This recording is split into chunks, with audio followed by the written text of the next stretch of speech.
Welcome back, everybody. It's been far too long for our Pistons pod. Andy is back. I didn't tell you this before we started recording, Andy, but this is our 200th episode. I got to 100 with Jam on that episode, so I wanted to save 200 for you because you were the first co-host to come on. And really, I feel like I don't know that I would have kept doing this if you didn't come along. So happy to have you here for podcast, YouTube, whatever, episode 200. Wow. I am shocked that is 200. Congratulations. That is awesome. And I'm glad you kept it up, man. Yeah, so am I. And speaking of keeping it up, so have the Pistons this offseason with drafting Chaz Lanier, number 37. We're also going to get into undrafted free agents here in a minute. I'll give a brief overview. I'll do a podcast separately with just me of like breaking them down individually, just like I did with all the draft videos this offseason, this draft season, whatever you want to call it. But for now, Pistons select Chaz Lanier, number 37 overall on draft night. Your reaction first to the Pistons selecting Chaz Lanier? I thought it was a good pick, and we were kind of talking about this a little bit before that I'm still not sold that they're going after a stretch five, like a shooting big. And that's just based on JB Bickerstaff and how he's used bigs in the past. So that made me think their pick was going to be more of a wing or a guard and shooting. I mean, shooting and defense, really, that's what we've talked about. Surround Cade with that. So I like the pick. I'm happy with the pick. I know there was talks about moving up, but the price, what we heard was the price was high to move forward. And if you looked at, I think it was the Suns that moved up, how much they paid to move up, it was a high price. And the thing is, we could have paid that price if we didn't have a past GM who burned picks trying to move up and get players. So then, those picks are gone. They're no longer available to do that. And if you don't know what I'm referring to, it's when Weaver used burned picks to go move up and get Sasser, and that hasn't really, panned out. But overall, for pick 37, I'm happy with what they got. So no complaints from me.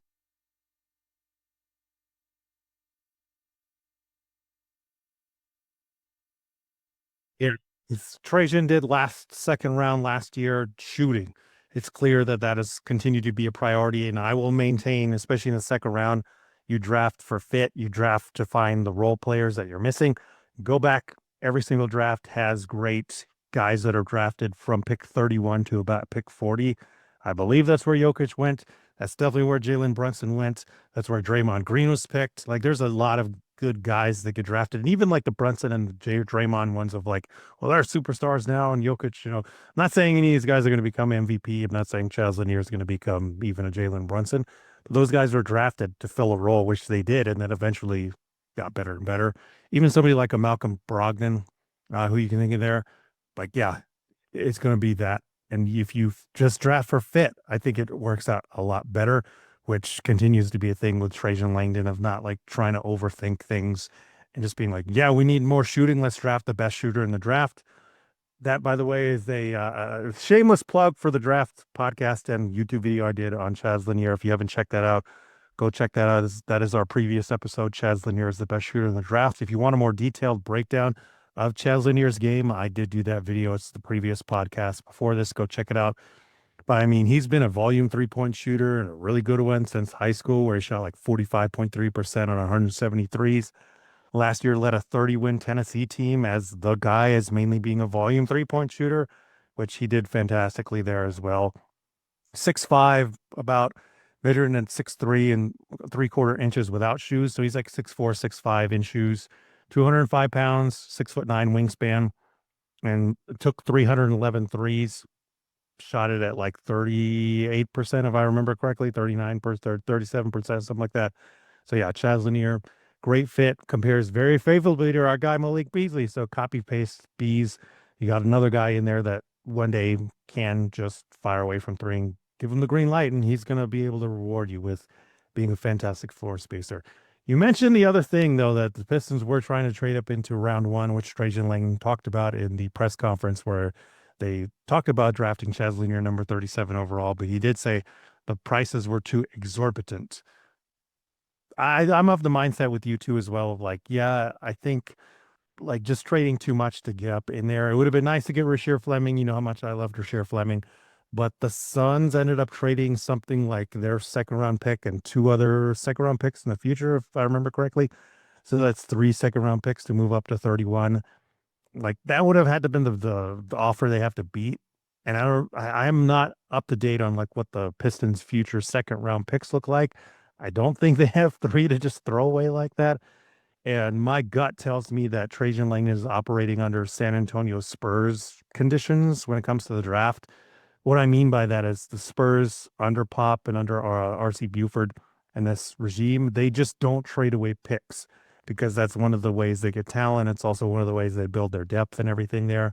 Really, they only trade them until like a De'Aaron Fox becomes available or something like that. But historically, they just don't trade picks because they want to be able to fill out the roster that way and get other talent, which I think is the right call. And especially after our Troy Weaver debacle, which is now the Pelicans' Troy Weaver debacle. Sorry, New Orleans fans. Like, you just don't want to be giving things away like that. The other thing to talk about, though, here is the undrafted free agents that have been signed, which to me, being the drafter that I am, is a fantastic class here. So if you haven't seen, I know Jack Kelly, Pistons Jack on Instagram, posted a great little graphic on these guys and giving you some little bit of film on them. So definitely go check out Pistons Jack, Jack Kelly. Shout out Jack. Number one is Kai Ziegler, who played at the University of Tennessee. He was Chaz Leonard's point guard. So for me, that tells me this summer league team is going to be great. It's going to be a lot of fun since those guys already know how to play together.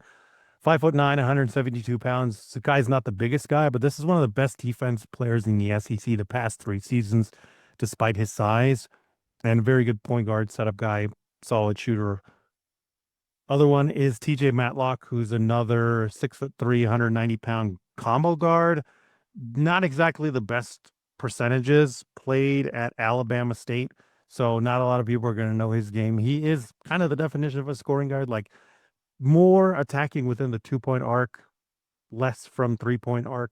I don't know how much shine he's going to get, but this seems to be a staple of Trajan Langdon's undrafted free agent. Like class two is like he takes chances on these smaller school guys that maybe not everybody knows about. So I imagine every year we're going to get a TJ Matlock type guy. I can't remember who it was last season, but I know there were two or three names that we were all like, who is that? Dawson Garcia, fantastic stretch forward from Minnesota, started his career at North Carolina. 6'10.5 pounds, 225 pounds. I mean, think a Bobby Clipman type of dude.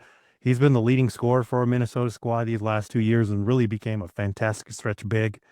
And that's what he's going to be doing on the Summer League roster. And then the best guy probably out of the Summer League guys and the undrafted free agents they signed is Bryce Williams out of Nebraska. 6'6.5" wing, 206 pounds, is a shooter from three. Got a little bit better like off the dribble and can pass some, but really like this is a guy from the wing that's going to shoot. Just has to get better on defense. And out of these three, like two out of two of or these four. Sorry, Madlock, I'm throwing you under the bus.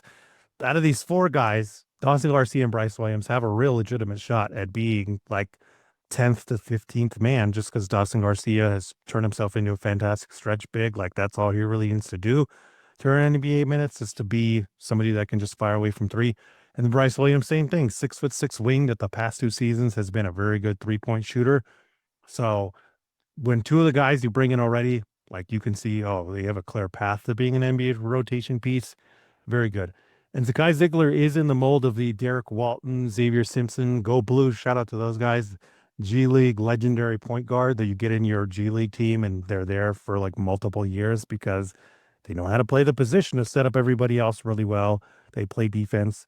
They play the team game, and they're not selfish at all. So, again, to me, looking at this undrafted free agent class, I'm like, man, Trajan really hit the mark. Hopefully, these guys get a chance because definitely two out of the four of them have NBA size and have actual NBA skill. And do you have any idea about any of these guys? I don't, except I like the idea of bringing in Chaz Lanier's point guard basically for Summer League. And when we watch the Summer League games and see like who is starting at point guard and How are they using the minutes? It'll just be interesting. And then when the season starts, seeing who they give the two-way spots to will be interesting because I mean, right now, um, like the two-way spots don't really excite me that the Pistons have. So depending on what we see in summer league, if they're ready to move on, that for me, that just shows that they are looking for talent that fits what they're trying to do, which I don't think the past organization was really doing that. How dare you throw cold water on our Toulouse Smith, Dennis Jenkins, and Ron Harper Jr.? How dare you? I I'm not being mean. I just don't see their road to the NBA future on our team. I will say the NBA G League put out a like kind of all-star, like look at these are our leading production guys. Two out of the I think seven guys they put on there were from the Motor City Cruise. One of them was Dennis Jenkins. One of them was Toulouse Smith. I think both guys really like kicked ass and put in the time and effort, especially Toulouse Smith. If I remember correctly, he averaged like 2.3 blocks, which was my big criticism on him coming out last year. Is like, I don't know about defense. Like he really put in that time and effort. And I think you and I both were very surprised by Dennis Jenkins, and we saw like a little bit of Jose Alvarado in him, like really commit on the defensive end.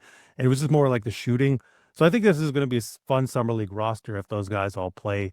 I don't know that Ron Harper Jr. will because I think this is like his third or fourth year in the league. But like Toulouse Smith and Tanis, I imagine definitely will since it's still their second year. Normally it's the first two seasons you still play summer league.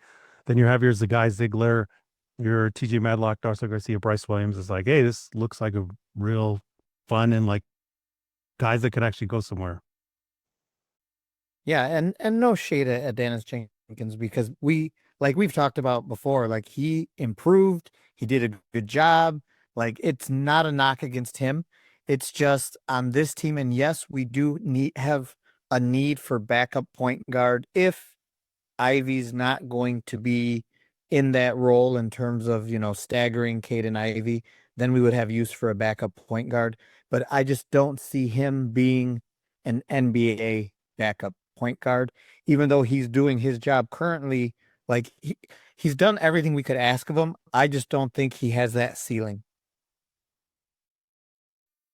Yeah, and to Andy's point here, Dennis Jenkins is still 6'3" and 165 pounds is what he's listed at on Basketball Reference. So yeah, we understand that part. Like physically, there's just not many guys in the NBA, even in the backup unit, that are that size that end up succeeding in the NBA. But Dennis definitely has the attitude for it. So we'll see how everything tracks out.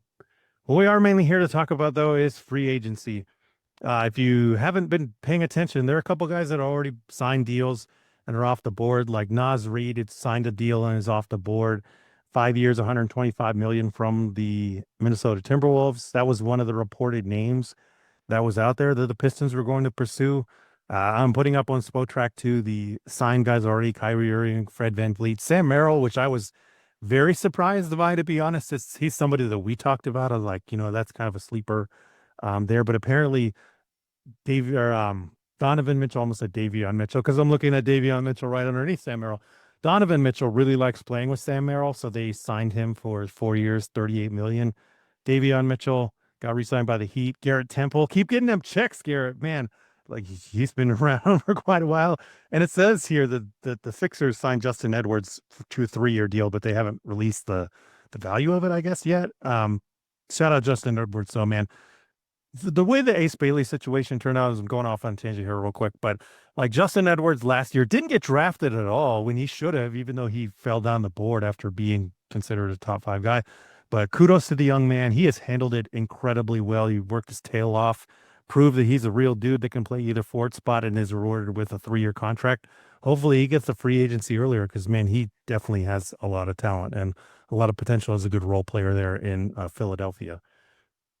Putting up the list, if you're watching this on YouTube, of Spotrac's top free agents. But the one thing I want to get to first, Andy, is we haven't talked since the report was out there that the Pistons want to stretch big and that they're looking at Nas Reed or Miles Turner. Follow it up. All this comes from Jake Fisher via the Stein line. And Jake Fisher, after Nas Reed was re-signed by the Minnesota Timberwolves, also said Quote, the Detroit Pistons were preparing to make a competitive offer for Naz Reid, but could now move their focus to Santi Aldama or Nikhil Alexander Walker. And then let us not forget Miles Turner is still out there, still potentially could be a free agent. So let's start first with that idea that the Pistons want to stretch big because that's the main report in the Naz Reid and Miles Turner's reported interest is that the Pistons are looking for a stretch big. Number one, what do you think of that? And number two, like, is Miles Turner even a possibility? So before I would say I don't think Miles Turner is a possibility, but what do the Pacers want to do due to the Halliburton injury? Because like you see Boston making adjustments because they know they have a season without Tatum. And of course they were way too expensive anyway. They had to make moves. But realistically, Indiana is not going to be nearly as good as they were last year because of that one injury. So do you how much money do they want to spend to retain Turner on a year when they're not going to? So that's just really what the organization has to decide. So that could make him an offer. And I mentioned it already earlier, but I'm still confused. Like, I think the Pistons should have and go after a stretch five. I'm just still confused that Isaiah Stewart's 3-point attempts completely vanished after a fantastic season. So why are we going to go out and get a stretch player if we already had one who could shoot the ball, who never got to shoot the ball? That's just my concern is like that's just confusing for me. Um, I think Turner would be too expensive for the Pistons to get. Um, I think Santi Aldama would be the perfect get. If there was anyone we could go after, it would be him. And mainly because I think it answers a question of what happens after Tobias Harris. I think he really fills in that role. Nikhil Alexander Walker, even though he's the right prototype, we have a logjam of too many players if we're re-signing Malik Beasley to bring him in. So unless you're moving somebody, I wouldn't see going after him. Although he's the prototype player that we actually need. But it just to me it brings up so many other questions. So let's start with the Miles Turner one here. The Pacers, without anybody else, just keeping the guys they have on the roster now, are already at $167,943,090. The salary cap for the second apron, which is the we can't do much else, is 174 million.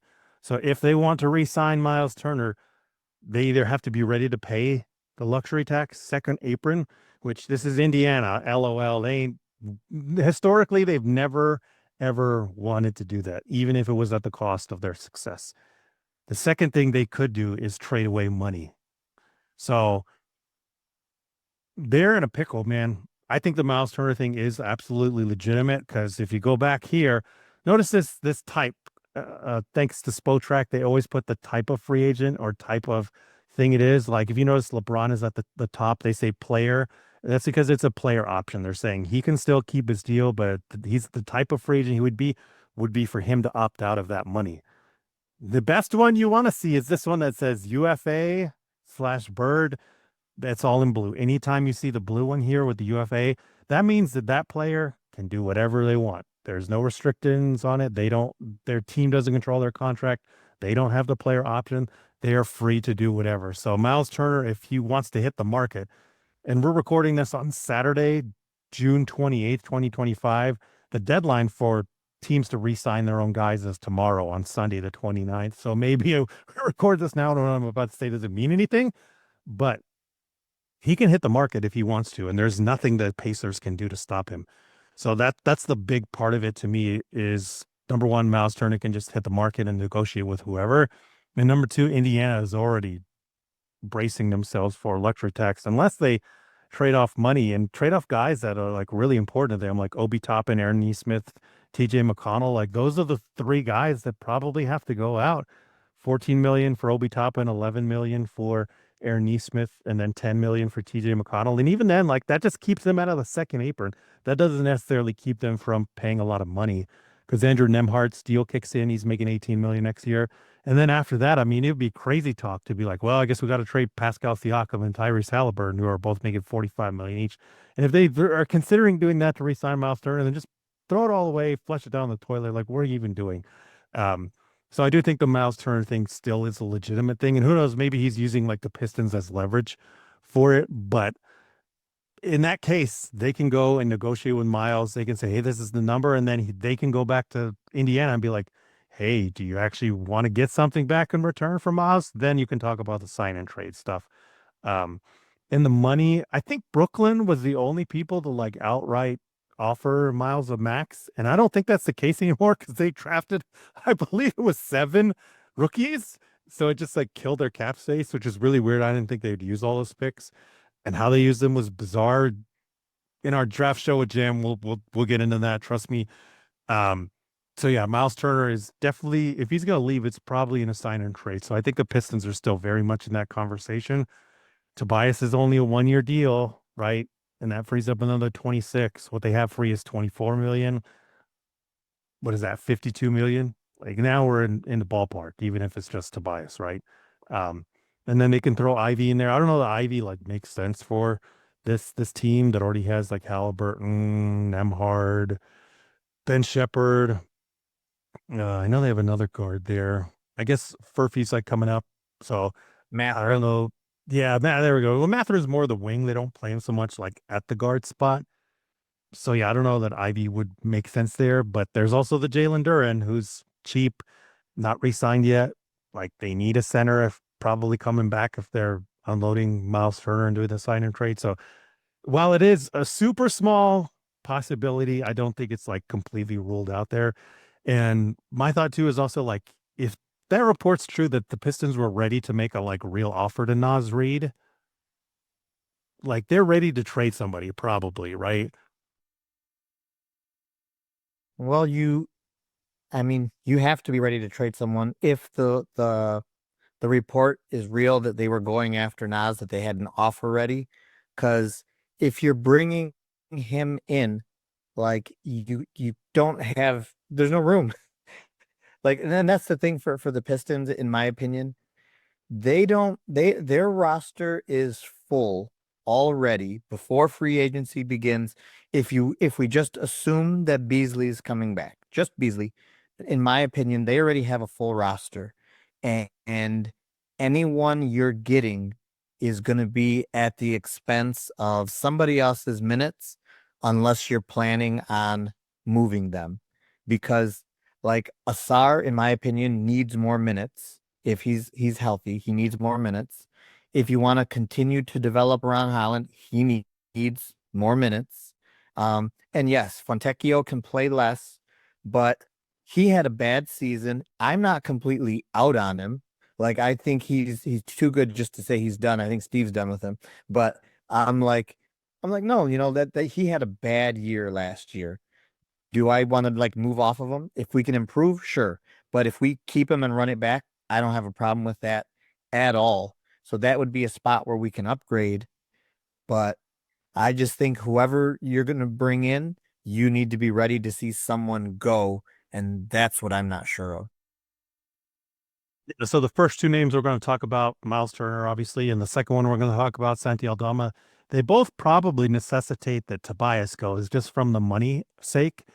And also, like, I imagine those teams aren't going to want to take back like a ton of money there, right? And that's the easiest one to make like things work too, because again, the Pistons are already sitting there like around like 24 million in space.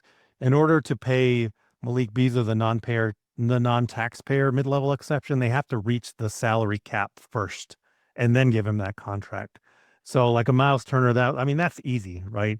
You trade away Tobias, Miles fills up that number anyway, probably by himself, and then you give Beasley whatever, and you're fine with the rest of the roster, probably, right? Like that makes perfect sense. And then like Andy's, it's honestly, it's kind of like your run it back scenario anyway, right? Because you're really only adding Miles Turner and then Tobias goes out. It's not like it's a gigantic difference.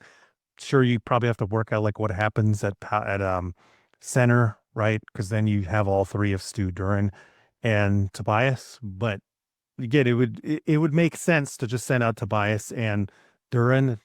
Miles comes in, and then it's a clear upgrade.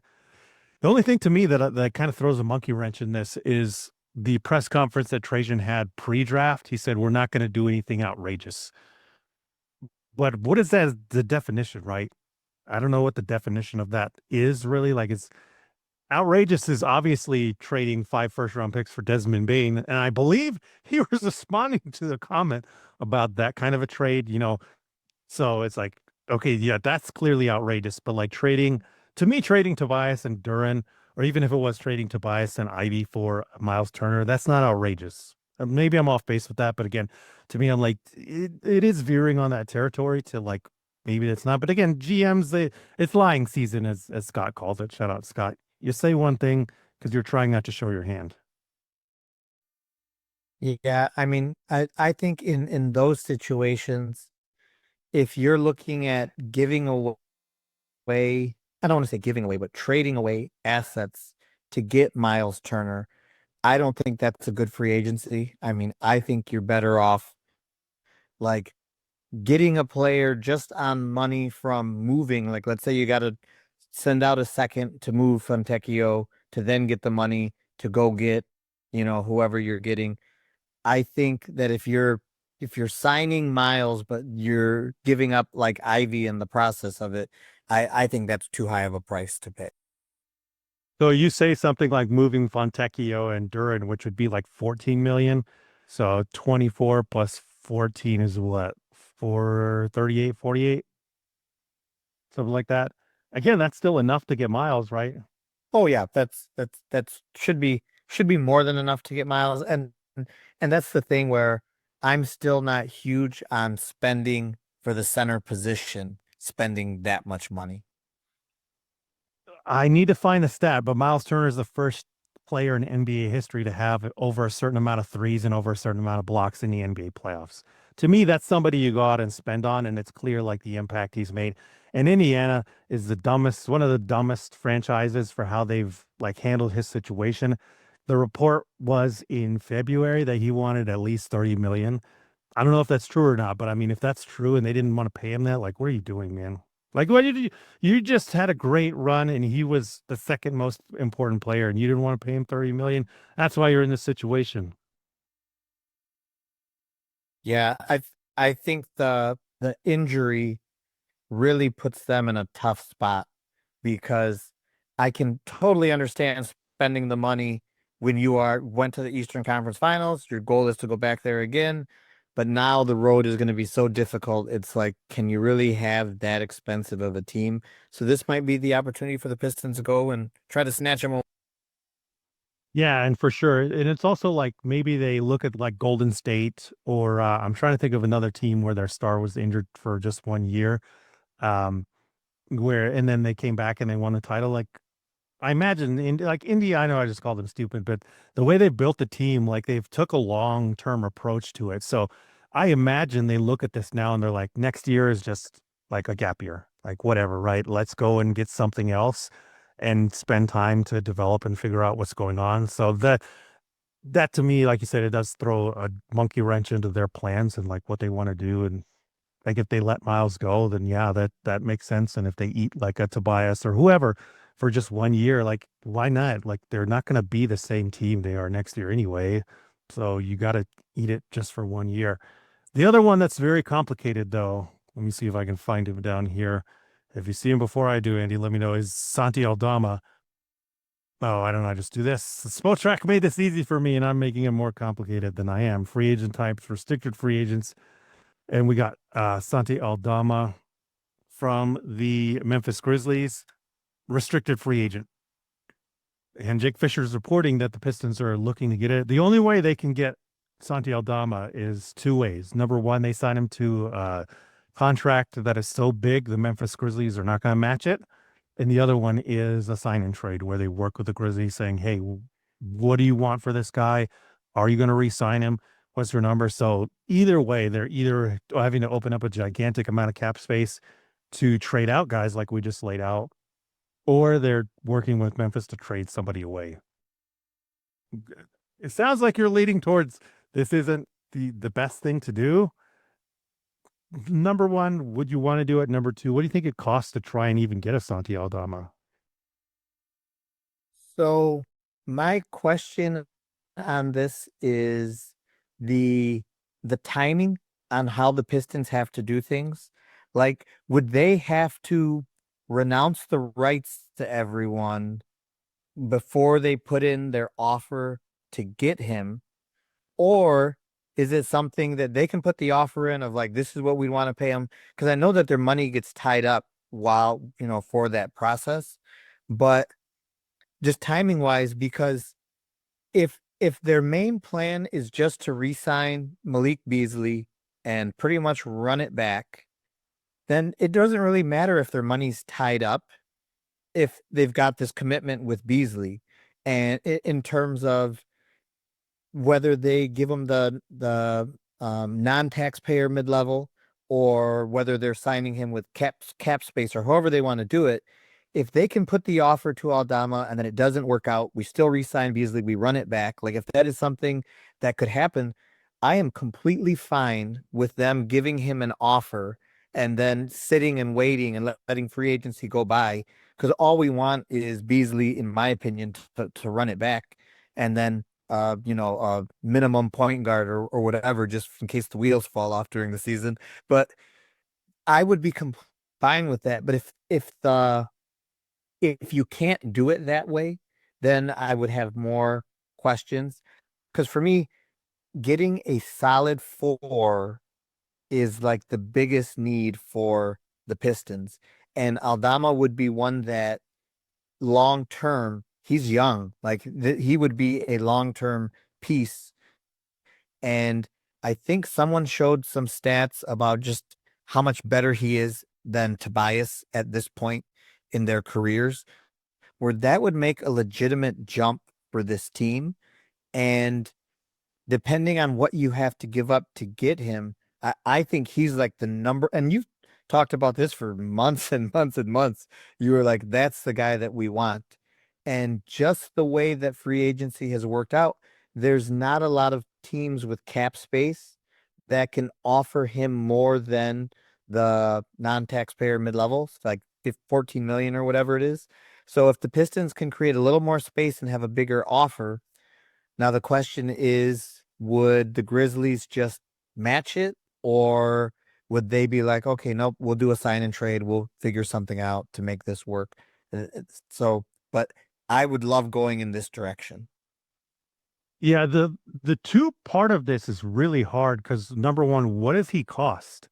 I have no freaking idea, to be honest. Like you could tell me he signs for the non-taxpayer mid-level, which is like 14-ish, and I would be like, okay, I see that. Nobody like gave him an offer, and that was like all that he had. I mean, really the restricted free agents that got paid last year were done by dumb organizations like the Bulls, who gave Patrick Williams that contract that they're now like handcuffed to the bottom of the ocean with the heaviest cement brick you can that nobody's moving off of, right?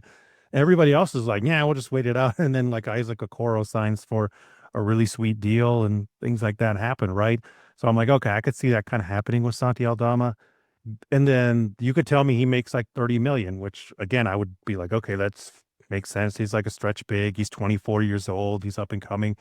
A team like Brooklyn, before they did all that, would have made perfect sense because they're like, all right, we're a reset mode. We don't care if we're good or not. We just want somebody here that can stretch the floor and play really well next to Claxton and Dayron Sharp. And like Cam could move over to the three at times and fits what else we already have here anyway.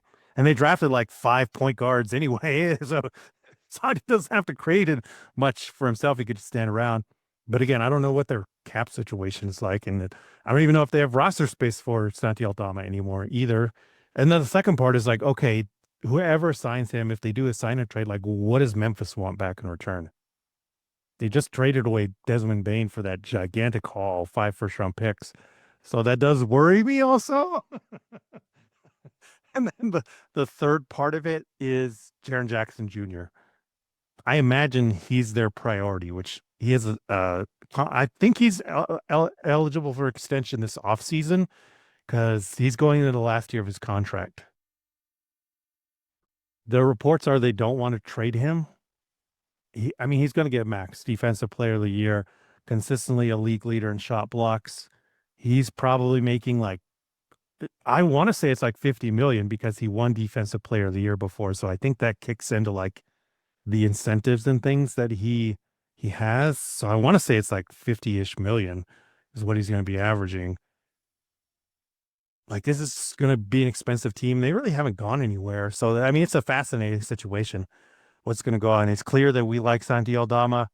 If you don't know, Santi Aldama's game against Stretch Big last season was his best season. 12.5 points per game, 6.4 rebounds, 2.9 assists, 0.8 steals, 0.4 blocks per game. Shooting splits for Santi were 59.9% from 2 point range, 36.8% from 3 point range, and then 69.1% from the free throw line. But again, like I don't really know what Memphis is doing. So if you know the number of what he wants, that probably or what Memphis won't match. I mean, that would make things so much easier, right? Because they do have enough money to where they can pay Jaren Jackson Jr. They only have 79 million committed to when Jaren Jackson's extension would kick in. So even if it's 50 million, they're only at like 129 million. And then they have enough to eat another like 30 million from Santi if they really think he's that good. I don't know if they think he's that good, but it's there. And then again, if they do want to trade, there's no way they can get the same type of haul they got for Desmond Bain. But what Detroit has on their roster, I'm like, that's got to be an Ivy or a Duran at the very least. I imagine it's probably more Ivy. Ivy has history with Ja and with that Memphis organization. His mom coached there in Ja's like first 2 years, I think. He has a relationship with a John Morant already. And they just have a new opening at shooting guard now. So maybe that's the thing is like we trade Santi and Tobias for or we trade Tobias and Ivy for Asante, something like that. Yeah, that one's it's fascinating. If they are really pivoting, like either they're opening up that 14 of unloading Simone and somebody else, or they're probably unloading like Ivy and somebody else and Tobias most likely to get something for Asante for Memphis.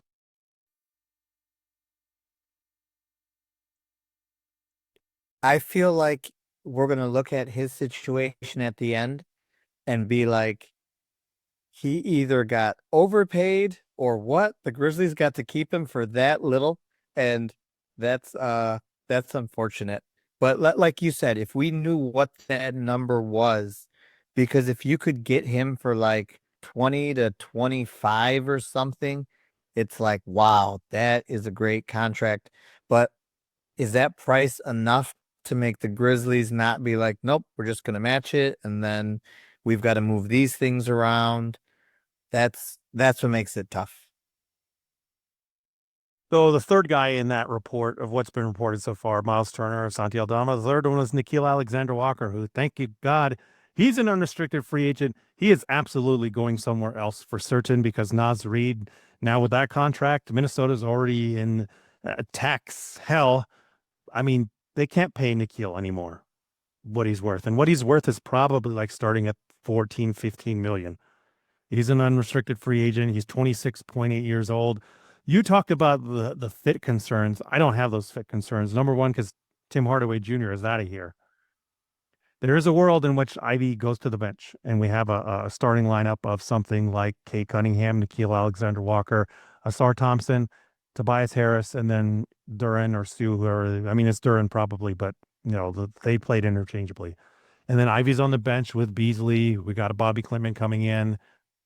And then you fill out the rest of the roster. Stu's at the backup five. And then you're really only looking at Ron Holland at small forward. Like that still seems like a legitimate like thing that can happen. And again, you just got to kind of send Fontecchio out, and then you probably have enough money to get a Nikhil Alexander Walker. And the other part is Ivy has said publicly many times he does not have a problem coming off the bench. That might throw a monkey wrench in like what they do with Ivy in the future and what he's looking to get paid, but it still exists there. And I think especially that 10 that I just laid out there, Cade, Nikhil, Asar, Tobias, Duran, Ivy, Beasley, Ron, Bobby, and Stu. Like that's a legitimate 10 lineup. And really it's 9 because Bobby's probably like the 10th guy who kind of gets some minutes. It still works. And Nikhil, like you're paying him to be anywhere between the fourth starter to like the sixth man, right?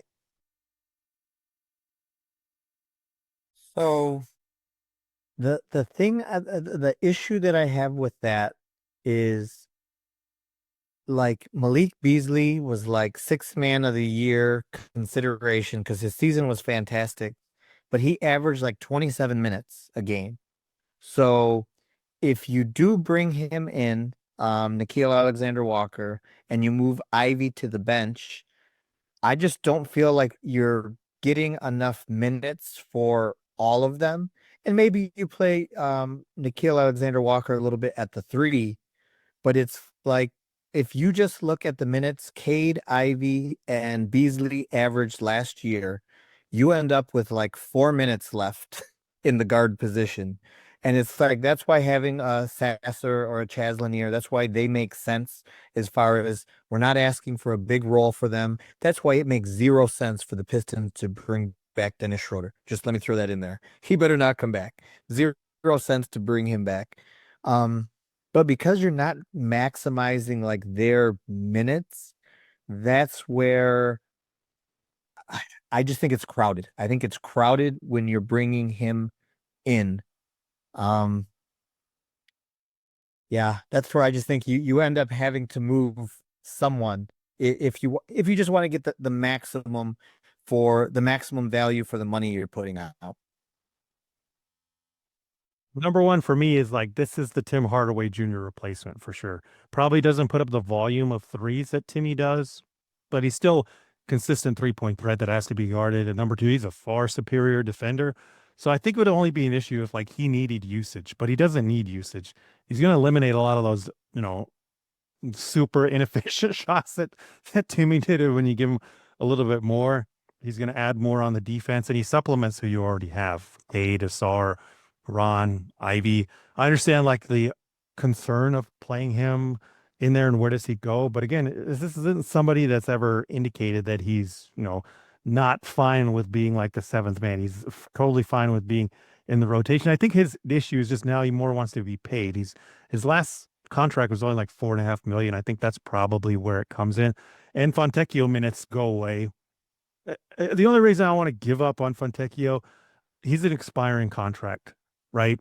Like if you can find somebody in the keel now who you can pay, who you already know is solid on both ends of the court, who fills in that role, like you got to take advantage of it now because if Fontecchio does, get where we want to, he's probably going to end up costing more there. And defensively, like he's just not cutting it, man. That's the tough part about it. So there are two spots and two chunks of minutes with Tim Hardaway Jr. and Fontecchio that are thrown away this offseason, essentially, if you bring in the Nikhil Alexander Walker. And the nine would be Cade, Tobias, Beasley, Duran, Stu, Asar, Ron, Ivy, and Nikhil. Like I think that's a fantastic nine. And with Ron and Asar, more with Ron, like you can play him at the four. I think I guess the issue that I run into is when we look back at last season, I kind of look at it as like three different segments where for the first 30 games you had Ivy and Asar wasn't really a factor, so Tim Hardaway got a lot of play. Then Ivy gets hurt and Asar's getting healthier, but then Tim Hardaway Jr. moves to like the two. So then we kind of have that span. And then we pick up Dennis Schroeder for the end of the season. So then that kind of changes things again. But if everybody's healthy, it's like it's not as easy as just saying, well, we eliminate Tim Hardaway Jr. and then we can plug this guy in because he kind of took minutes from Asar and from Ivy. Like it just, do you know what I mean? Like it's not really like a clean plug and play for whoever we put in. I get what you're saying, but as my draft co-host Jam always says, there are guys that are fit proof, and Nikhil Alexander Walker has proved 100% that he's one of those guys that are fit proof. It's like it doesn't matter the role, it doesn't matter the team, it doesn't matter the system. Like his skill set works. And again, the nine would be Cade, Tobias, Beasley, Duran, Stu, Asar, Ron, Ivy, and then Nikhil. and Nikhil can go in the small forward or the shooting guard position, wherever in there. I think though you and I talked about this beforehand, and really is leading up to is this seems like Ivy's getting traded. Not necessarily that we want it to happen, but like if you're creating minutes, number one, either you're trading Tobias away, who's on the expiring deal, and I don't think anybody's really gonna like, you know, be too broken up about it, even though we all like him. Again, he was the MVP of the playoffs for me with the defense on Cat and everything else, and he just was a consummate professional. But the 1 year deal, he's 32 years old, right? But what we're all laying out here, especially if you are looking at like a wing or looking at somebody to replace the Hardaway or even the Schroeder minutes, depending on what part of the season you were looking at with the lineups. I don't see how you do that and not have Ivy either take on a lesser role or move on. So I agree with that. The only counter I have is that then this team doesn't really have anything close to like a second score. Um, I mean, except for Beasley, if he's able to maintain what he was doing, but even him, he's not like a second scorer.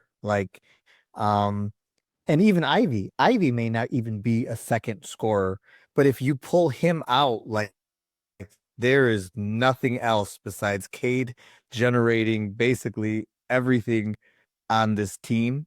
And regardless of what the Pistons do now, in my opinion, they are still one big piece away from like taking that next step to like being a serious playoff team.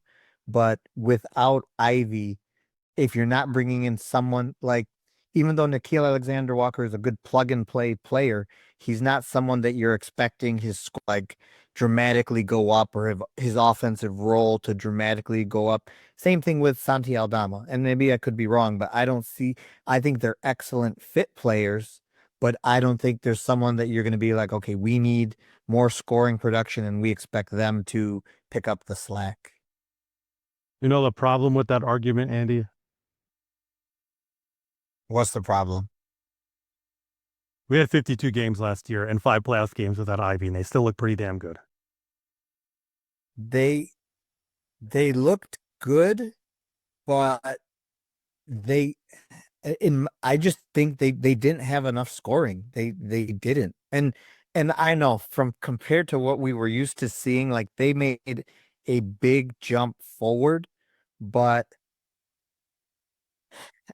I just think I think Cade put in a lot of work last year, and I think he's capable of doing it. I'm not saying that he can't handle that, but he needs more scoring support.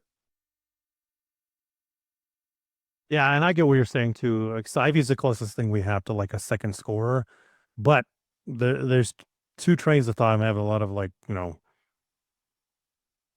ambivalence here, on both sides, just having two trains of thought tonight. It's like, okay, maybe you can keep Ivy and like build out the depth, like I just said with the Nikhil Alexander Walker. I think that's the way to go. I'll tell you why in a minute.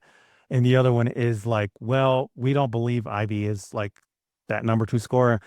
And objectively, I know we're all fans and we have our guys and everything we root for, but objectively, just look at the record without Ivy, look at the team and what they did without Ivy.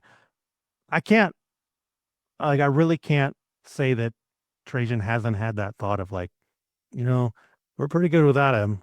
I wonder what we can get for him. And that's just president of basketball GM, whatever, doing a good job, I think. Not that they want to trade him, but they're like, okay, if we put him out there on the market, like what can we get back in return? If there's something worthwhile, and if it is something like a Miles Turner, who again, clearly huge difference maker, he's wanted a bigger role in an offense for a while, um, helped be the second best player on a finals team like that. That's something to consider. Again, not saying it's going to happen, but why I do veer on the side of like probably best to keep Ivy for now. Depth, like all these finals teams, Denver, Milwaukee, both the guys that made it this year, the Pacers and Oklahoma City Thunder. Sure, they have great players, but they have depth to where they have like probably 11 guys that like legitimately can play. And even somebody like an Isaiah Joe, who like we've kind of criticized and whatever, clearly has a skill set that even though he has physical deficiencies and doesn't do much outside of shooting, like it helped him to excel. I mean, TJ freaking McConnell, the dude that ain't got nothing outside of like driving to the hoop, slow as hell. Shot his bear down TJ and one of my Wildcats here, no 3-point shot. Like again, I know this term is overused, but like a dog, right? That skill set of being a point guard that is relentless and has court vision like second to none. You need all those guys. So even though I'm like, I could definitely see like the thought of like, well, we're pretty good without Ivy. Let's see what we can get for him. I think going back to the like, we don't want to trade up in a first round for what it's going to cost us. That should be partially a priority. Is like we need to build out depth, man, because look at all these teams that go deeper in the playoffs. I mean, New York probably fell apart because Deuce McBride is like the only guy that can play off the bench, right?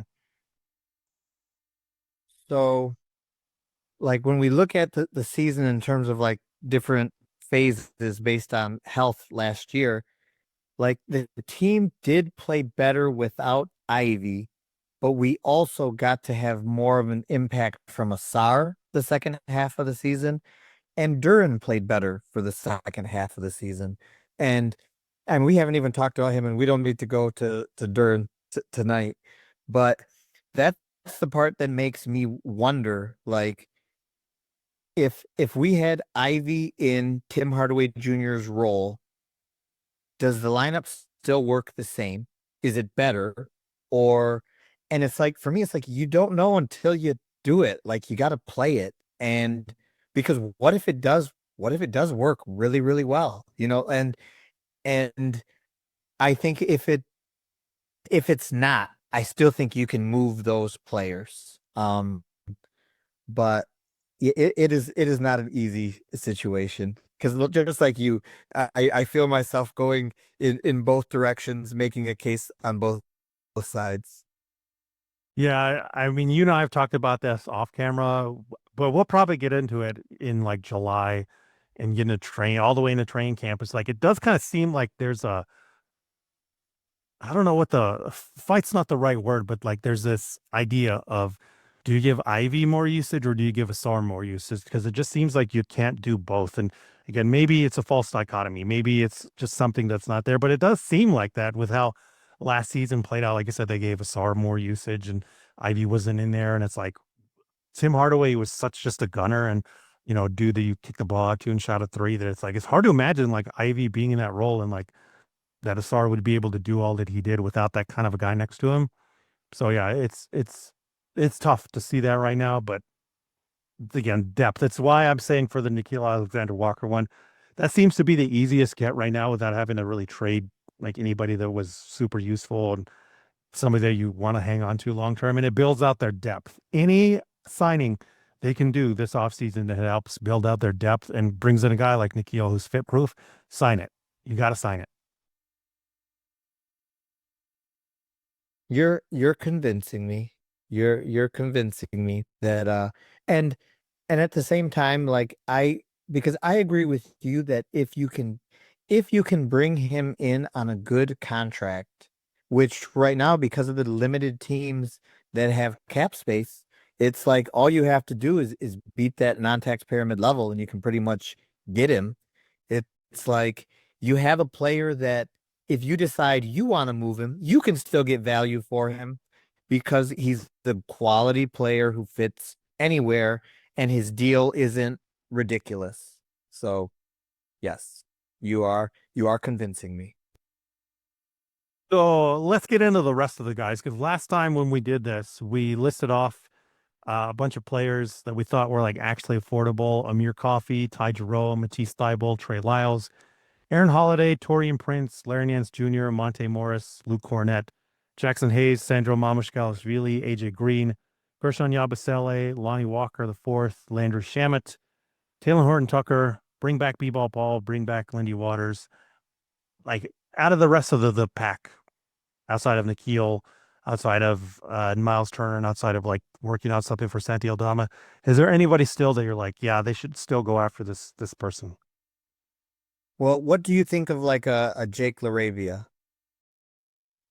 I think Jake LaRavia is still under contract, isn't he? I think he has to be traded. Let's go take a look at the.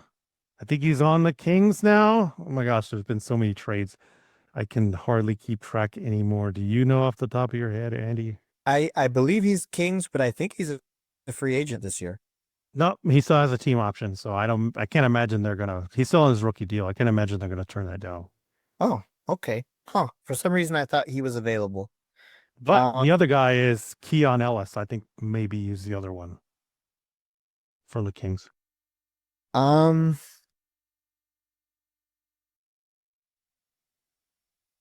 who do you like as a break glass in case of emergency point guard? No, man, that's a really good one. I'm looking at. I mean, I don't know that he would pick up the phone, but Monte Morris. I mean, Monte Morris shoots the three. Like again, always high assist, low turnover guy. I would be on my hands and knees begging for forgiveness because he's great, man. He's always been great. Yeah, I agree. And I don't know if he would pick up the phone, but that was Yeah, a different GM. So yeah, yeah. They did Monte dirty, and he's from Flint, so please come back home, Monte Morris. I mean, even if he's like the 15th guy, I've always loved Monte Morris and thought he'd be an NBA veteran for a very long time, just because he's super smart and does exactly what you want out of a backup point guard. The guy that I have no idea what he's going to ask for or what he's actually going to get is Gary Trent Jr. I mean, he signed a 1 year veteran minimum in Milwaukee. I was talking to Steve and Scott in the Slack chat today. Shout out to those guys. And Steve was like, I just don't trust him enough. I feel kind of similar, but he's another kind of like break glass in case of emergency shooter. And he's somebody else too that I'm like, I could see somebody like arriving at his door the first day of free agency saying, hey, well, off you. But I could also see what happened last season where it didn't seem like there was much interest. yeah,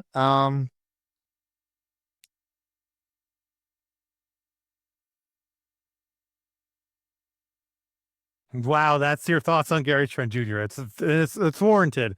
It's warranted. yeah. I mean, oh, that's a tough one, man. There's another Bucks player though that we haven't discussed at all that I'm surprised hasn't come up, and that's Bobby Portis. He has a player option. I haven't heard him that he's going to opt out of it, but if he does, like that would be a better idea than going after Santi Aldama, in my opinion. I know Bobby's 30 years old, but again, he's an unrestricted free agent. He fits exactly what you need. Theoretically, you could play him and Tobias like the way that the team plays Stu and Duran. You know, like they pretty much play the same minute load, they play the same role, and then you just, interchange them based off foul trouble and everything. And again, he's a stretch big. He's played on championship team with that Milwaukee Bucks that won. He fits what they're looking for, and he doesn't get in the way of being a center. He's a power forward. But I haven't heard if he's um waived like his option either. I imagine But he would. he he would be a good fit. And like you said, not overly expensive.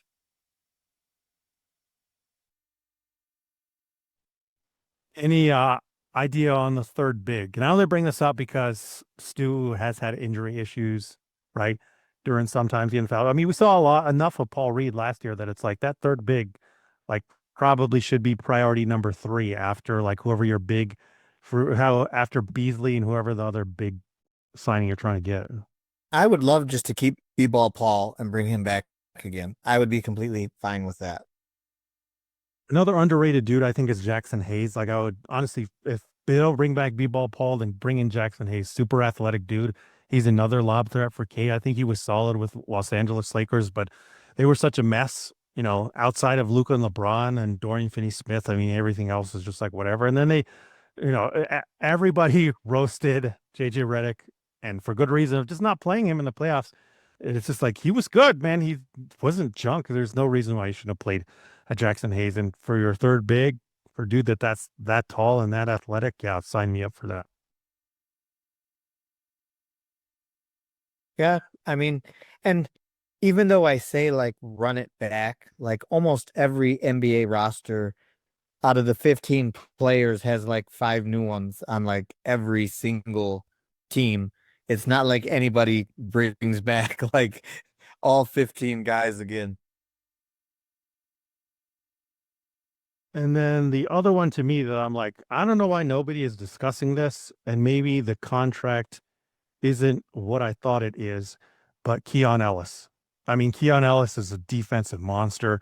He's barely making any money now. He's 25 years old. He's like 6'6", maybe 170, but definitely plays way bigger than what he has. So yeah, it is this case. So this is like the second round or like undrafted free agent thing that I don't think everybody knows about. Basically, if you're a low second round pick or you're an undrafted dude and you sign a multi-year contract, the way it's structured is like it'll be a 4 or a 3 year deal, and the last two will be team options like a normal rookie deal, right? But because you're signed at such like a less value or such a lower hit rate. I think this is the reason behind it that it's not the last year of your contract that you become a restricted free agent. Actually, if you go the full term of it, you become an unrestricted free agent. So you're free to do whatever you want. But if the team in the second to last year, like is what going to happen with Keon Ellis here. If Sacramento declines his team option right now, then he becomes a restricted free agent and they have more power over like matching salaries and stuff like that. So he's another name that I think should be out there. And if not, then Sacramento continues to prove that they're a bottom three team in operations and everything. Because Keon Ellis, what I just said about Nikhil Alexander Walker, I think Keon Ellis is actually a better fit than Nikhil because I think his defensive abilities are better and he's proved to be more willing of a shooter to just let it fly like a Tim Hardaway Jr. and not waste shots and being efficient. Yeah, that's interesting. I'm not sure if I knew that about players in his situation. I think I became aware of it with Jokic because I think that's what happened with Jokic, where that's when people made a big deal of like, no, actually they have to decline the final year of his contract so that way he become a restricted free agent because if they let it go to next year, he's an unrestricted free agent. And I believe, yeah, he was an undrafted guy. So I'm pretty much with most undrafted guys, you're going to see that kind of a structure, unless the NBA team's a lot smarter and gets out of ahead of it. And then if you look at Keon Ellis, like it's not going to be eye popping stats: 8.3 points per game, 2.7 rebounds, 1.5 assists per game, 1.5 steals, 0.8 blocks per game. 61.5% from 2 point range for Keon Ellis, 43.3% for 3 point range. My goodness, he's been a 42.9% 3 point shooter since coming in the league, and then 84.9% from the free throw line. And look at these totals, even only in 1,948 minutes, which is still a lot, played 80 games, 321 threes, 43.3%. So you know that 3 point number is legitimate, where the shots were pretty much doubled from the season before, 168, where he shot a scorching 41.8%. It went up from there. So he's shot 50% on 12 shots as a rookie, 41.7% from three on 168 shots second year. And then in the third season on 321 threes, 43.3%, and has the potential to be an all defensive player. 3 point attempt rate for Keon Ellis, 69.2%. And in these 3 years, his 3 point attempt rate is 70.4%. That's the exact kind of player that the Pistons need. If I were them, that'd be the guy I'd be trying to like free up money for. Because let's look at Sacramento's cap situation. They're at 172 million already. So they're 2 million under the luxury tax that they don't want to be in. So yeah, you can press them for Keon Ellis.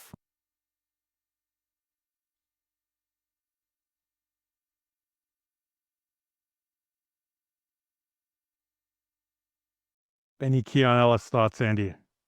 Oh, Keon Ellis would be a great fit. I don't think Sacramento let's I know they have issues, but his contract is so cheap. He wouldn't be someone that they they get away. I mean, it's Sacramento, like whatever. Yeah. Again, that they're looking at a luxury tax. They didn't even make the playoffs, man. I mean, some of these teams like Sacramento and like the Bulls, like if you would look at their teams now and then go back like 3 seasons or whatever, you'd be like, how did you do this? Like, what? Yeah. How? Yeah. Yeah. So it is what it is, man. It's sad to say, but we could probably say the same thing for New Orleans in like 2 seasons. Like, what on earth happened here? We know what happened there, man. Troy Weaver already unloading the clip. Those poor Pelican fans. I know there's not many of them, but oh my goodness, New Orleans. I've seen so many, like not even like just random fans. Zach Lowe like just took a big old dump on him today in his free agency preview. Sam Vecini and Bryce Simon, shout out Motor City Hoops. They lost their mind on draft night. Bill Simmons and that crew at the Ringer, like they're the worst franchise in the NBA now. Like it does, none of it makes sense. Yeah, but getting back to the Pistons and free agency, one other name to think about in terms of like trying to sign a real difference maker.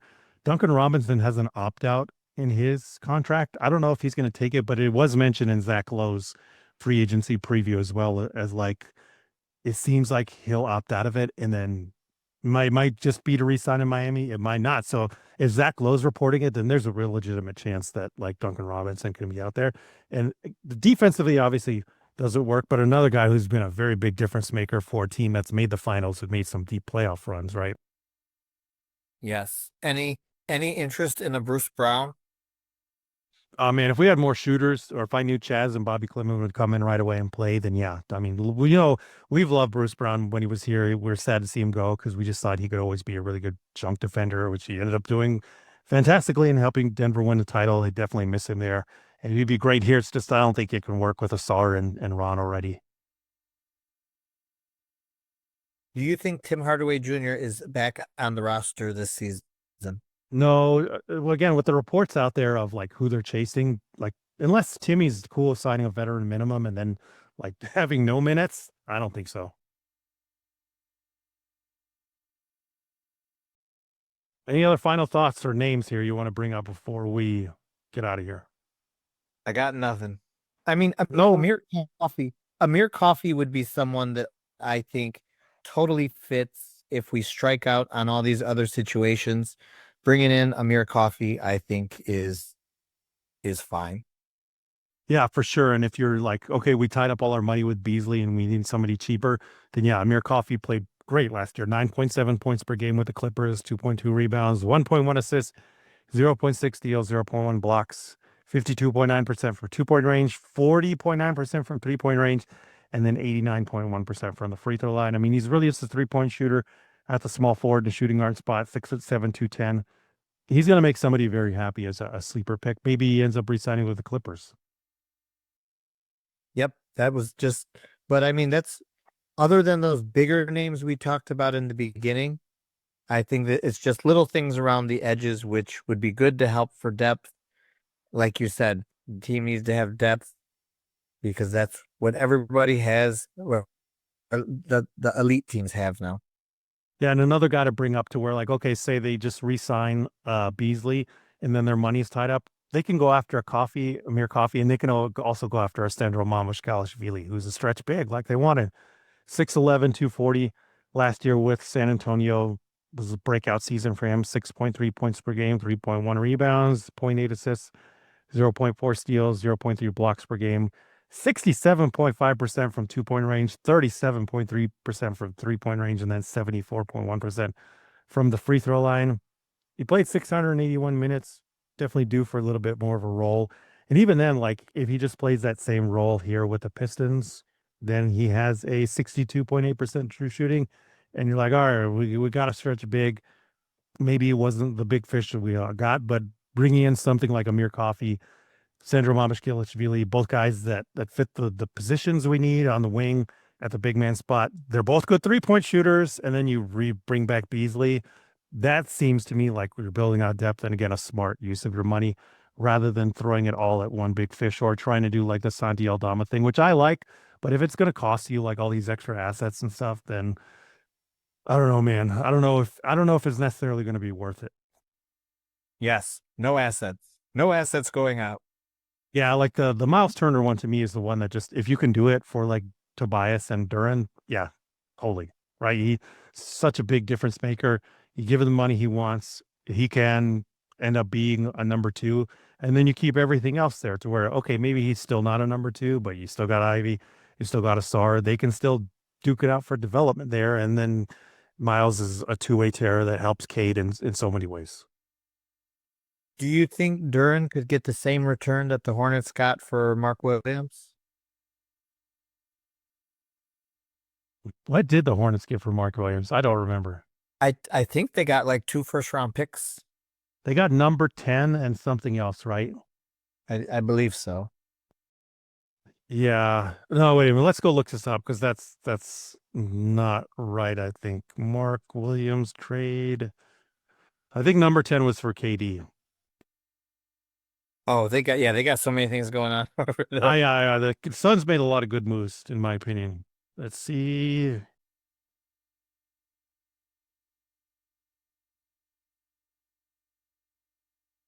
Thanks a lot, SI. It didn't tell me here. Go to NBA.com here. All right, so the Hornets got Vasily Micic just for money. They got the number 29 overall pick, and then they got first round pick out of it. So they got 2 first round picks, basically both that are probably going to be late first round picks. My answer would be I hope that Duran returns more than that. He's a far more successful player than Mark Williams. He's been way more durable than Mark Williams. So yeah, please, definitely like that. Yeah. I mean, yes is the short answer. Totally, they should absolutely get more than what the the Hornets got for Mark Williams. So if you think you can get those things, do you think it's worth including him when you're trying to get Miles Turner? Yeah, no doubt, no doubt. Duran's never going to stretch the floor.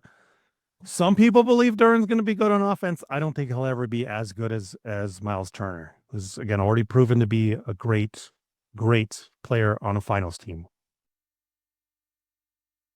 All right. All right, man. Do you have anything to say before we get out of here?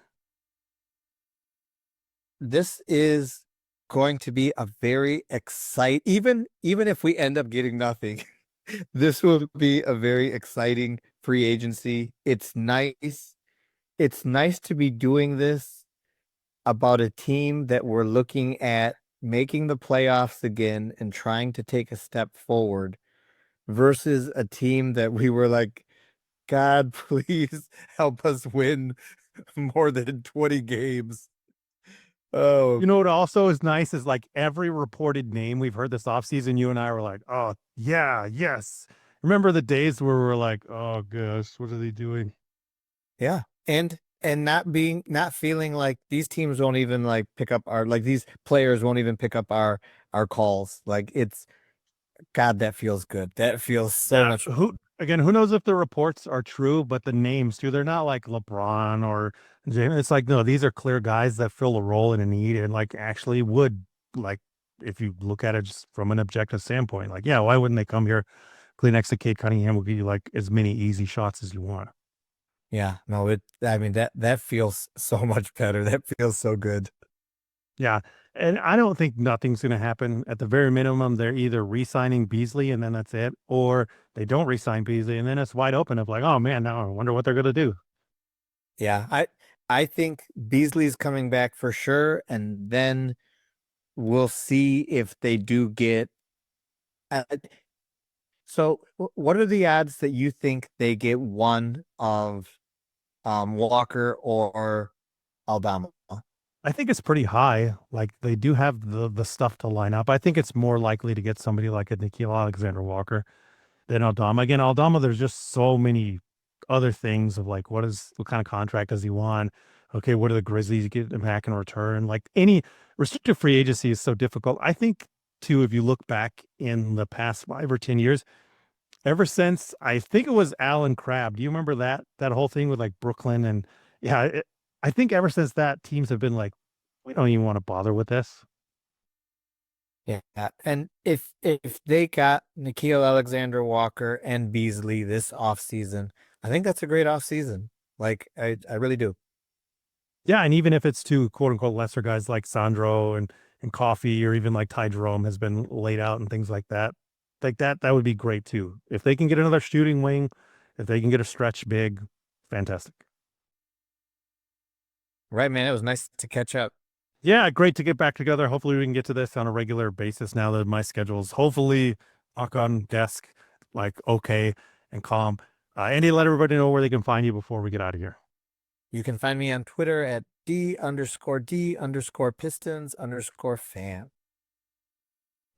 Make sure to follow Andy there. Make sure to follow me at Resball Pod, Instagram, Blue Sky, Threads, and on YouTube, Resball Pod.